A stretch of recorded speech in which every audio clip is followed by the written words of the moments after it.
Okay, so this is a story of family, triumph, and faith. So the company that we know today as Walker Manufacturing is located in Fort Collins, Colorado, and it's a pretty large company and it continues to grow. They have 180 employees.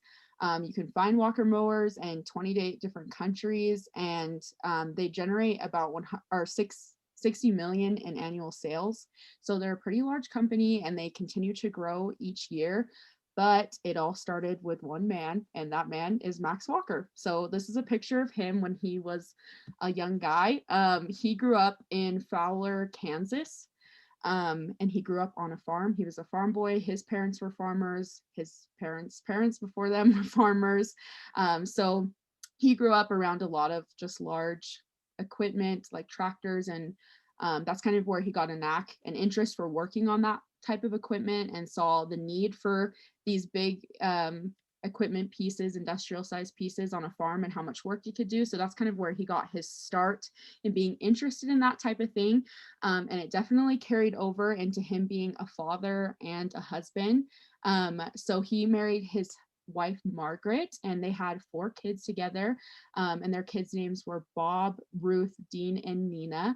And so in 1953, their oldest son Bob had turned 7 that year, and he got a really special Christmas gift for Christmas, and that was this little miniature caterpillar that Max built himself. So this was actually his very first invention that he built. So it was later known as the Power Track, but it was originally powered by pedaling and then later was driven by a 4 HP Kohler engine. And the kids loved it. They had a lot of fun with it and thought it was a great Christmas gift, and had a lot of fun helping their dad on the farm. But really, it was the start of something very big, I think even bigger than the family. But the start of his career in building things actually started with golf carts, because Max had a friend that was a salesman that just noticed his abilities and talents in building and engineering things. And so he suggested to him that there was a need on the market for gasoline powered golf carts. So at the time in the 1950s, golf carts were only actually powered by batteries, but the batteries actually weren't strong enough to last even in a whole game of golf. So they'd have to switch out carts in the middle of the course, which was just inconvenient. And so his friend suggested him that he should invent a gasoline powered golf cart, and that is what he did. And so that's where we get the Walker executive golf car. And so it was the very first of his kind, and it was actually pretty well received by the public. People liked it. And so the first units of it were made actually on the Walker family farm, just in his own little shop. And as you can see, his little quote on the side here, the only equipment that they had for making it was an electric welder, cutting torch, hacksaw, and a mulberry tree. And he said the mulberry tree was actually used to make the little curves out of the sheets of metal that he had to build the golf cars. So yeah, super interesting. But the company, or his patent and design, was eventually sold in 1963 in Kansas to just another company. And approximately only 1,000 units were ever produced of the golf cart, but that was kind of his start in getting into bigger manufacturing. But he decided that he wanted to continue to invent and engineer things, but he wanted to make something that had a bigger market than golf carts. Golf carts are pretty specific. And so we wanted something that could do more and be more useful to more people. And that is what he did. So he invented this little guy right here, which is known as the Power Truck. So this is these ones right here, one of the first ones that he built. So this power truck is very versatile. It was used for a lot of things. It was used in the US Navy, aircraft carrier techs, but it was also used for things like mail carrying and also pizza delivery. And his son Bob, this was actually the first vehicle he ever drove. His was blue. It was painted blue though, and people knew him from driving around town in one of these guys.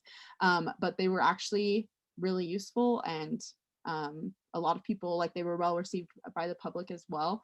But because of financial limitations and just lack of like local industrial suppliers, suppliers, it drove the company to actually relocate in Casper, Wyoming. So the family moved from Kansas to Wyoming.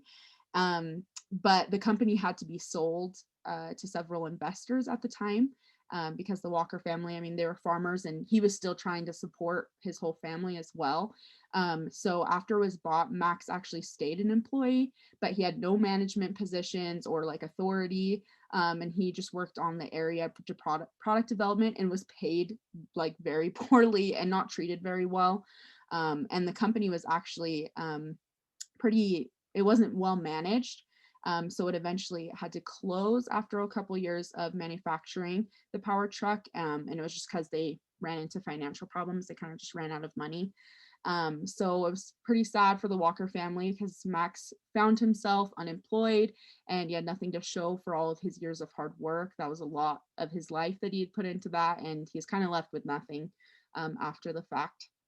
But he continued on and he was approached by Greeley, Colorado company known as BICO, to develop an agricultural tractor cab cooler.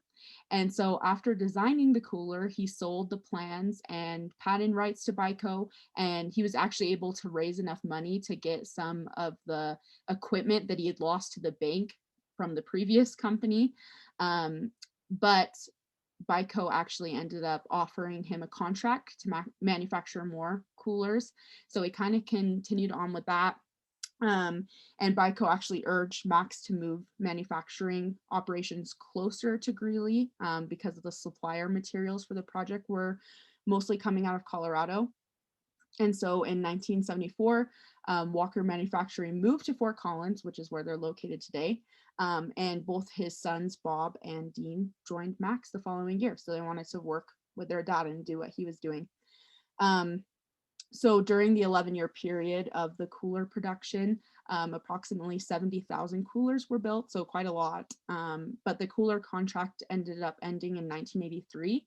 And this is kind of where the lawnmower project began.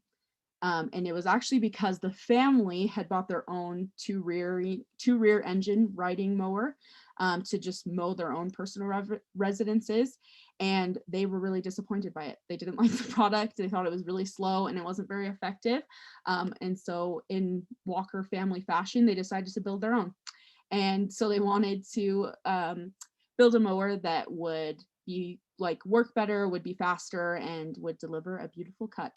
And so that resulted in a compact tractor with a pre-manufactured deck and an 11 HP engine. So you can kind of see some of the photos here of some of their prototypes that they had made.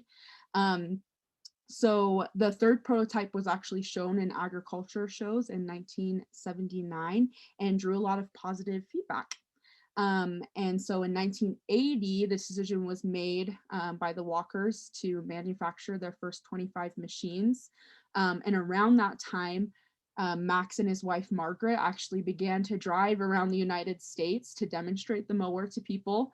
And while on one of their trips, they were in Florida and they were about to go home, but Max actually received 2 orders for a total of 100 tractors to be built. So they went home and they got to work. And by 1982, 125 mowers were produced. So they were well on their way.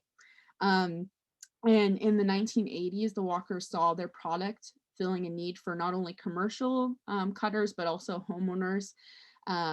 And there were just a lot of advantages of the front design. And they saw that they could also have attachments to their machines. And so that included things like a snowblower, a rotary broom, and a dozer blade. And so they started using those things as well to make themselves just more appealing to more people. And that was really successful as well. And toward the end of the decade, they already had 33 employees and they had built their 5,000th Walker mower. So they were now at that point being sold in the United States, but also in Australia, New Zealand, and throughout Europe. So they're getting pretty successful, and their company just like slowly started to take off. Next thing they knew, they had built 10,000 mowers and 25,000 mowers and 50,000 mowers and 75,000 mowers. And as they went along, they had more and more employees.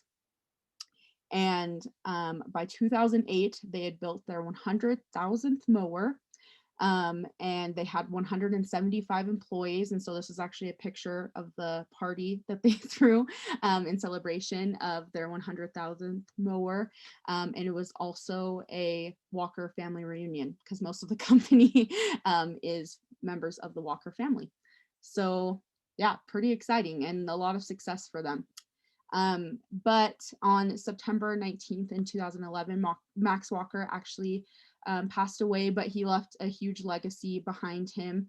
From the people that grew up around him and knew him, they described him as a servant, a friend, and a faithful follower of the Bible. It was easy to see that he just had a very hardworking spirit and was very creative, but he also always recognized the Lord as his source of blessing and talent and strength. So Walker Manufacturing today actually continues to be run under the direction of his two sons. So Bob, his older son, oversees the business and marketing areas of the company. And Dean, his younger son, is over product development and manufacturing operations.